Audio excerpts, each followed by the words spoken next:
Ya pemirsa, sejak diputuskan hari Senin lalu, pemerintah hanya punya waktu 3 hari untuk mengungkapkan kepada publik hasil investigasi tim pencari fakta kasus pembunuhan Munir. Bagaimana pengaruh dari kemenangan ini bagi kasus-kasus HAM yang lain yang tidak pernah terungkap? Kita akan mengupasnya bersama dengan Kepala Divisi Pembelaan Hak Sipil Politik Kontras, Putri Kanesia, dan juga anggota DPR Komisi Hukum Taufikul Hadi. Selamat pagi, Bapak dan juga Mbak yang sudah hadir di sini. Pertanyaan terbesar adalah, sudah begitu lama dari tahun 2005 dokumen itu diserahkan. Dokumen itu mengandung fakta, bukti, dan juga motif apa sebetulnya di balik pembunuhan Munir. Hingga tahun 2015, Ibu Suciwati kebetulan kemarin baru saja mengkonfirmasi kepada Metro TV bahwa saya setiap harinya berjuang. Apalagi kita tahu bahwa ada ritual Kamisan yang selalu dilakukan. Kenapa kok dokumen itu bisa hilang? Pertanyaan terbesarnya, kok tidak ada salinannya? Semuanya katanya sudah diserahkan ke negara. Dari Mbak Putri terlebih dahulu. Sebenarnya ini menarik juga ya, ketika pernyataan Seknek pertama, dokumen itu tidak ada di Seknek. Jadi awal sebelum kita mengajukan gugatan sengketa informasi ke KIP, awalnya Kontras berkirim surat kepada Seknek. Jadi memang tujuan kami waktu itu ke Presiden, karena kalau kita mengacu ke Kepres 111 2004, dinyatakan bahwa poin ke-9-nya pemerintah mengumumkan dokumen TPF Munir. Pemerintah dalam era pemerintahan SBY ya? Iya, karena Kepres tersebut juga memang dibuat oleh pada saat Pak Susilo Bambang Yudhoyono. Nah, memang kalau misalnya kita lihat di Undang-Undang Dasar, pemerintah dalam hal ini adalah Presiden sebagai pemangku kepentingan, pemangku kekuasaan pemerintahan. Tapi karena memang kalau menurut KIP, Presiden bukan badan publik, sehingga kemudian surat itu kami layangkan kepada PPID Sekretariat Negara. Dan memang sangat mengejutkan ketika mereka menjawab tidak memiliki dan menguasai dokumen dimaksud. Waktu itu kami mengajukan keberatan di bulan April, tanggal 2 Maret. Tapi kemudian mereka masih menjawab bahwa tidak memiliki dan tidak tahu badan publik mana yang menguasai dokumen tersebut.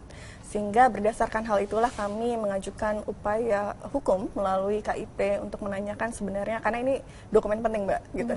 Bukan hanya kepentingan Suciwati atau kepentingan Kontras, tapi ini kepentingan publik. Iya, Bu Suciwati juga pada saat itu mengkonfirmasi, katanya memang beliau tidak hadir pada saat penyerahan dokumen, tapi beliau diinformasikan, Ibu Suciwati diinformasikan bahwa ada Mensesnek di situ, lalu ada juga Kemenko Polhukam, dan juga bahkan ada Kepala BIN. Begitu itu diinformasikan, meski memang dokumen yang diserahkan kepada negara itu tidak sempat untuk diberitahu terlebih dahulu kepada istri dari Munir, Suciwati. Dikonfirmasi? Karena begini, dokumen tersebut adalah dokumen negara, sehingga dokumen tersebut tidak boleh diserahkan kepada Suciwati atau ke Kontras sekalipun, tapi harus kepada Presiden. Jadi waktu itu, menurut keterangannya Usman Hamid sebagai sekretaris TPF Munir, ada 7 bundel dokumen. Jadi ada 2 lembar dokumen, satu adalah laporan lengkapnya, yang satu lagi adalah executive summary, gitu, atau laporan ringkasannya, yang kemudian diserahkan sebanyak 7 bundel, berarti total ada 14 bundel kepada Presiden. Dan waktu itu memang kenapa dipilih 7 bundel, karena Andi Malarangeng sebagai jubir Presiden pada saat itu meminta dokumen tersebut di kopi 7 dan untuk dibagikan kepada pejabat yang bersangkutan. Oke, sebentar, ada permintaan untuk kopian, salinan. Ya. Dan sampai sekarang pun salinannya dinyatakan tidak ada. Saya ingin bertanya kepada Pak Taufikul Hadi, bagaimana Anda menyikapi pernyataan bahwa dokumen tersebut hilang, bahkan tidak ada salinannya, sementara berbeda dengan fakta yang dikatakan oleh pihak Kontras, diminta untuk membuat 7 salinan supaya untuk dibagikan, begitu? Ya, nggak boleh hilang. Nah, terus dinyatakan hilang sekarang? Karena ini negara itu adalah sangat serius. Jadi negara itu adalah tidak boleh main-main. Jadi Anda mengatakan dengan kata lain ini sedang ada permainan begitu dengan dinyatakan hilang, dan siapa yang bermain? Kalau dinyatakan hilang, kalau itu saja hilang, itu yang lain bisa hilang juga nanti, kan berbahaya. Itu adalah yang harus diingat, bahwa pemerintah itu adalah satu. Ya, di Indonesia pemerintah satu, yang berganti hanya presiden. Jadi di mata rakyat itu adalah pemerintah. Jadi selalu pemerintah itu adalah milik rakyat.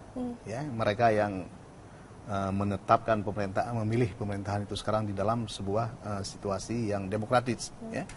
Nah, sekarang mungkin ketiban pemerintahan di bawah Jokowi. Dia yang harus bertanggung jawab terhadap hal ini. Tetapi itu kan kalau mudah ditelusuri. Kalau hilang kan mudah ditelusuri. Dulu diserahkan kepada siapa? Maka dihadirkan semua itu orang. Tapi kalau mudah tidak mencapai 10 tahun nggak sih Pak investigasi kasus tersebut? itu adalah satu hal yang lain. Artinya adalah masalah hasil di pengadilan adalah sesuatu yang lain. Tetapi ini yang dipersoalkan oleh Kontras sekarang ini adalah ini dokumen ini kemana? Betul. Ya kan? Dan kemudian KPI mengatakan ini harus diungkapkan pada publik, betul. Maka ini adalah menurut saya pemerintah harus memberi contoh bahwa sebuah keputusan yang sangat resmi hasil dari KPI itu telah diumumkan dan KPI ini adalah sebagai sebuah lembaga negara minta agar dokumen ini dibeberkan. Maka menurut saya harus dibeberkan kepada masyarakat. Oke, upaya dari anggota Dewan sendiri, Pak Taufikul Hadi, untuk mendorong tentunya kalau kita melihat sudah berarti 3 masa kepemimpinan Presiden masih juga belum selesai.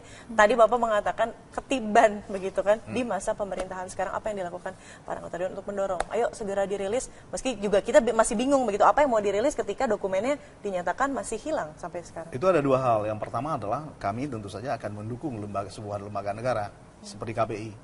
Maka berdasarkan keputusan KPI ini kita meminta kepada pemerintah untuk mematuhi. Ini dalam kita bernegara yang baik, itu menurut saya harus mematuhi keputusan dari KPI. Nah, kami adalah mendukung keputusan KPI itu. Bagaimana kemudian berikutnya masalah kasus Munir, almarhum Munir ini, kita lihat di dalam hasil dari tim pencari fakta ini. Kalau memang itu adalah dari hasil tim pencari fakta memang sudah seperti itu, sudah benar ya mungkin agak susah pemerintah bergerak lagi kalau di luar itu. Tetapi kalau memang ada bukti-bukti baru yang lainnya nanti di sana terungkap, ya harus disikapi oleh peradilan Indonesia, oleh hukum Indonesia, menurut saya seperti itu. Tapi kita lihat dulu respon dari para masyarakat melalui akun sosial media Selamat Pagi Indonesia. Kita akan melihat ini @Hukman yang mengatakan bahwa negara macam apa? Dokumen penting seperti TFF Munir tidak jelas keberadaan dari awal, nggak ada niatan untuk menyelesaikan kasusnya dengan tagar TPF Munir dan HAM. Salma Nabila mengatakan hasil penyelidikan TPF Munir dikategorikan informasi publik. Ya jadi asal dibuka ke publik ya tentunya ya ASAP, maksudnya as soon as possible, secepatnya. Dan bukannya bukan tim TPF Munir, gimana respon putusan KIP terbaru? Ini semuanya seperti menunggu. Begitu mana dokumennya, apa yang harus dirilis, dan tentunya masyarakat juga semakin cerdas, semakin dinyatakan hilang, semakin banyak spekulasi beredar bahwa apa sebetulnya yang terjadi dengan kasus Munir. 1, penyelesaiannya begitu lama, investigasi yang begitu lama. 2, akhirnya menimbulkan spekulasi apakah ada pihak-pihak terkait yang memang tidak ingin diungkap ketika rilisan 14 bundel atau 7 bundel tadi dirilis ke publik. Mbak Putri. Jadi sebenarnya begini, ini menarik ya, bahwa ini satu momentum yang tepat bagi saya, bagi kami di Kontras melalui mekanisme hukum. Apa yang dilakukan oleh Kontras ini kan mengikuti mekanisme hukum yang berlaku di Indonesia melalui KIP. Kami bisa melihat bahwa sampai saat ini memang kita sudah 11 tahun Munir meninggal, tapi penyelesaiannya masih tidak jelas. Tidak sampai tuntas. Aktor intelektual yang dibalik kematian Munir belum pernah diungkap sampai hari ini. Makanya kemudian kenapa kita mempertanyakan dokumen tersebut. Bahwa ini lagi-lagi saya harus sampaikan lagi bahwa ini bukan kepermintaan Kontras atau Suciwati dan anak-anaknya semata, tapi ada persoalan publik. Kalau misalnya kita lihat petisi Change gitu ya, penandatangan petisi untuk meminta kasus Munir dituntaskan itu ada 11.338 penandatangan. Jadi cukup banyak. Mewakili warga negara Indonesia yang terus menanyakan hampir setiap hari kemana sudah sampai mana kasus Munir gitu ya, karena begitu-begitu saja. Jadi kalau misalnya dikatakan sampai saat ini memang betul ada Polikarpus yang sudah divonis misalnya, dan juga ada nama-nama lain yang sempat muncul. Tapi pertanyaannya adalah apakah dokumen TPF Munir hanya menyebut nama-nama itu saja? Atau jangan-jangan ada nama lain atau lembaga-lembaga lain yang juga patut untuk ditanyakan lebih lanjut. Itu sebabnya kemudian kenapa kita minta dokumen ini dibuka. Gitu. Jadi saya pikir ini karena sudah dinyatakan oleh KIP ini dokumen publik, jadi ini sudah terang. Pemerintah harus membuka. Terlepas hari ini siapa yang memegang dokumen tersebut, saya pikir ini tugasnya Seknek. Karena kalau misalnya melihat kewenangannya Seknek berdasarkan Perpres 24 2015, ada kewajiban Seknek untuk membantu memberikan dukungan teknis dan administratif kepada Presiden. Yang artinya Presiden boleh berganti, tapi dokumen tersebut harus dimiliki oleh Seknek. Tadi Pak Taufikul mengatakan bahwa ada tanggung jawab ketika berganti pemerintahan presiden, meski yang bertanggung jawab di tahun 2005 itu harus dirilis kembali, harus dipanggil kembali, duduk bersama, apalagi di sini mengatakan bahwa Presiden RI saat menerima dokumen TPF Munir didampingi oleh Sesnek Yusril Iza Mahendra, Sekretaris Kabinet Sudi Silalahi, Jubir Presiden Andi Malarangeng, Menko Polhukam, Kapolri, dan juga Kepala BIN. Setujukah untuk memanggil mereka semua kembali dan bertanya di manakah dokumen tersebut? Jadi tentu saja ini maksudnya bukan kita harus memanggil pemerintah sebelumnya, bukan. Yang bertanggung jawab tentu saja pemerintah. Di mata rakyat yang bertanggung jawab adalah pemerintah. Nanti mekanisme kemudian menelusuri kembali kalau memang benar hilang, itu adalah kan harus kita lihat bahwa seluruh dokumentasi itu adalah di badan yang disebut dengan Badan Dokumentasi Informasi Seknek. Itu adalah di bawah Mensesnek. Jadi semua dokumentasi negara seperti misalnya buku putih dan sebagainya ada di situ. Ya. Nah, yang bertanggung jawab itu adalah Mensesnek. Maka masyarakat seperti Kontras ini meminta tanggung jawab kepada Mensesnek yang sekarang ini.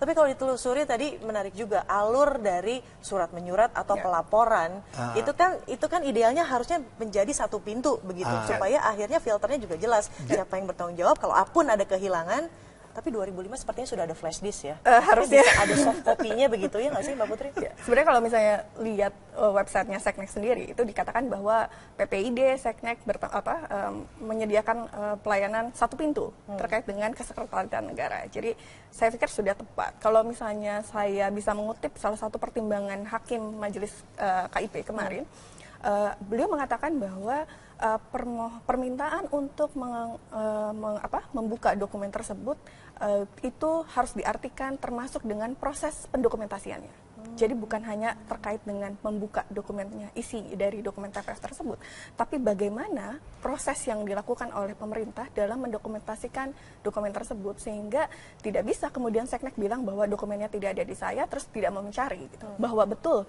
ketika Seknek dalam amar putusannya dikatakan bahwa ketika Seknek mengatakan tidak memiliki dokumen tersebut, Seknek juga harus menginformasikan kepada publik melalui media elektronik maupun non-elektronik bahwa dokumen tersebut sedang dicari, tapi tidak menghilangkan tanggung jawab dari Seknek untuk tetap mencari. Kenapa? Karena satu, Perpres 24 2015 memang menyatakan bahwa Seknek harus memiliki dokumen tersebut gitu. Itu juga alasan kenapa kemudian kita tidak melapornya misalnya ke Menko Polhukam atau ke Kapolri dan sebagainya, karena Kementerian Negara yang memiliki tanggung jawab untuk menyimpan dokumen ya Seknek gitu. Jadi saya pikir sudah tepat jelas, dan itu sudah dinyatakan oleh PPID bahwa memang termohon adalah pihak yang memiliki legal standing untuk memiliki dokumen tersebut. Gitu. Oke, sejauh ini Kontras mengawal untuk melihat Seknek berupaya untuk mencari dokumen yang kemarin sempat dinyatakan hilang, sudah sejauh apa Mbak Putri? Jadi gini, jadi sebelum kita mengajukan permohonan KIP ini, Seknek pernah datang memang ke kantor kami menyatakan bahwa dokumennya tidak ada di mereka dan mereka akan berupaya untuk mencari dan lain-lain. Itu tahun berapa? Masih di bulan April. Jadi beberapa minggu sebelum kami layangkan surat kepada KIP, permohonan sengketa informasi, mereka datang ke kantor untuk menyatakan bahwa mereka tidak punya dokumennya, tapi mereka sedang mencari. Ya, bagi pada kami, saat itu bertanya tidak Kontras, kok bisa hilang? Kenapa bisa hilang? Tidak ada dokumen. Waktu itu koordinator kami mengatakan bahwa ya kita tidak sebagai masyarakat publik, kita tidak mau tahu gitu ya dokumen itu ada di mana. Tanggung jawab Anda adalah mencari ya. Jadi silahkan cari gitu. Jadi jangan beban pembuktiannya adalah ditunjukkan lagi ke lembaga-lembaga lain atau orang-orang lain. Dari April hingga sekarang, bulan Oktober sudah hampir mau 1 tahun begitu, sudah ada update? Belum ada sampai saat ini. Bahkan yang menarik adalah pernyataan Seknek di persidangan. Jadi waktu itu ada anggota TPF yang dihadirkan sebagai saksi yang menyatakan bahwa memang mereka menyerahkan dokumen tersebut. Waktu itu ada Hendardi dan juga Usman Hamid. Dan pihak Seknek hanya mengatakan, Seknek TPF memiliki dokumen tersebut. Kalau begitu kenapa tidak anggota TPF saja yang menyerahkan kepada pemohon Kontras, karena Kontras yang meminta dokumen tersebut. Lagi-lagi saya mau bilang bahwa mungkin Seknek tidak paham posisinya dia sebagai sekretariat negara itu apa, gitu, bahwa ini bukan terkait dengan siapa yang memiliki dokumen saat ini, tapi ada kewajiban pemerintah untuk mengumumkan kepada masyarakat dan terkait presiden yang mengumumkan dokumen tersebut kan memang harus tetap diatur dan didokumentasikan di Seknek. Gitu. Jadi lagi-lagi saya mau bilang bahwa ini tanggung jawab Seknek untuk mencari, karena kalau misalnya kita mengacu pada Undang-Undang KIP ada sanksi pidana, Mbak. terkait dengan pihak-pihak maupun lembaga yang memang menghilangkan baik dengan sengaja atau tidak. Bertanggung jawab tentunya atas keamanan dokumen, apalagi ditegaskan tadi itu adalah dokumen negara. Dokumen negara. Dan selain undang-undang KIP ada undang-undang kearsipan. Kita tidak boleh lupa ada pidana 1 tahun terhadap pihak yang diketahui menghilangkan dengan sengaja atau tanpa sengaja dokumen negara. Karena kita mau bilang bahwa dokumen TPF Munir adalah dokumen negara karena dokumen tersebut dihimpun dari tim yang dibentuk oleh Kepres yang dikeluarkan oleh Presiden juga pada saat itu. Di tahun 2005. Pak Taufikul Hadi, begitu singkat waktu yang dianggarkan begitu 3 hari begitu untuk merilis dokumen, apa yang harus negara lakukan sekarang dan juga tentunya para anggota Dewan Jadi kasus ini mendorong. Jadi kasus ini ya itu memberikan pelajaran berharga bagi pemerintah bahwa informasi yang dikelola sekarang oleh pemerintah itu ya itu tidak bisa di-keep karena ada undang-undang, kecuali adalah informasi-informasi yang lindungi memang oleh undang-undang tahun nomor 14 tahun 2008. Tetapi yang lain tidak bisa. Itu harus dibongkar, disampaikan, harus publik harus dapat akses terhadap informasi tersebut. Ini yang harus dipahami oleh pemerintah saat ini. Tidak bisa kita mengatakan bahwa ini tidak boleh, itu hilang, itu tidak boleh. Itu akan kacau, itu kita berbangsa dan bernegara. Iya, untuk menyetop kekacauan ini makanya ya, karena itu menurut saya pemerintah sekarang tidak boleh dia memikul beban itu sendiri. Kalau memang itu adalah tidak disampaikan kepada pemerintahan ini dokumen tersebut, maka Mensesnek sekarang ini harus memanggil Mensesnek sebelumnya. Kemana ini barang-barang ini dibawanya? Ada 7 kopi katanya. Ya, 7 bundel. Menurut saya tidak mungkin hilang semuanya. Itu pasti ada yang menyimpannya. Ya kan? Itu orang yang menyimpannya itu juga harus ditelusuri. Itu harus dipanggil sekarang ini semuanya untuk ditanyakan kemana hal itu. Nah, ini adalah menjadi persoalan besar apabila kemudian itu adalah dokumen-dokumen tersebut telah dihancurkan. Kalau ada upaya untuk menghancurkan itu menurut saya persoalannya seperti itu, ada konsekuensi pidana dan sebagainya. Konsekuensi hukum. Kontras sudah mengawal sejauh ini langkah-langkah yang tadi disebutkan oleh Pak Taufikul Hadi untuk memanggil sebelumnya yang memang menjabat di tahun 2005 itu sudah ada suggestion yang diarahkan pada sebenarnya karena kami melakukan mekanisme melalui KIP, jadi pada saat sidang kami sudah meminta Majelis Komisioner KIP untuk memanggil bahkan SBY. Jadi waktu di persidangan saya sempat sampaikan kepada Majelis Hakim apakah memungkinkan untuk memanggil SBY karena SBY pada saat itu adalah presiden, jadi dia yang mengetahui dokumen-dokumen tersebut. Pak Yusril waktu itu diminta dihadirkan juga dan juga Pak Sudi. Cuma Pak Sudi tidak bisa hadir tapi memberikan keterangan resmi dan pada saat itu Pak Sudi mengatakan bahwa betul memang pada tanggal 24 Juni 2005 atau sehari pasca berakhirnya masa tugas TPF Munir ini ada pertemuan di istana yang memang ada sejumlah dokumen, dikatakan bahwa ada sejumlah dokumen yang disampaikan yang menurut beliau bisa jadi itu dokumen yang dimaksud. Gitu. Dan sampai sekarang masih belum jelas keberadaannya. Jadi ini sebenarnya kalau mengacu tadi ke Pak Taufik, ini bukan soal dibuka atau ditutup dokumennya aja tidak ada gitu. Jadi bagaimana kita mau mengatakan bahwa oke, ini dokumennya termasuk yang dikecualikan untuk tidak diinformasikan kepada publik atau apa, dokumennya saja hilang. Baik, semoga perbincangan ini tentunya akan menyentil begitu atau menggugah hati siapapun pihak terkait yang menyimpan dokumen yang sudah hampir kurang lebih 10 tahun tentunya untuk membuka kasus HAM terbesar di Indonesia, Munir, karena ini juga menjadi sorotan internasional dan juga semoga menjadi tonggak harapan bagi para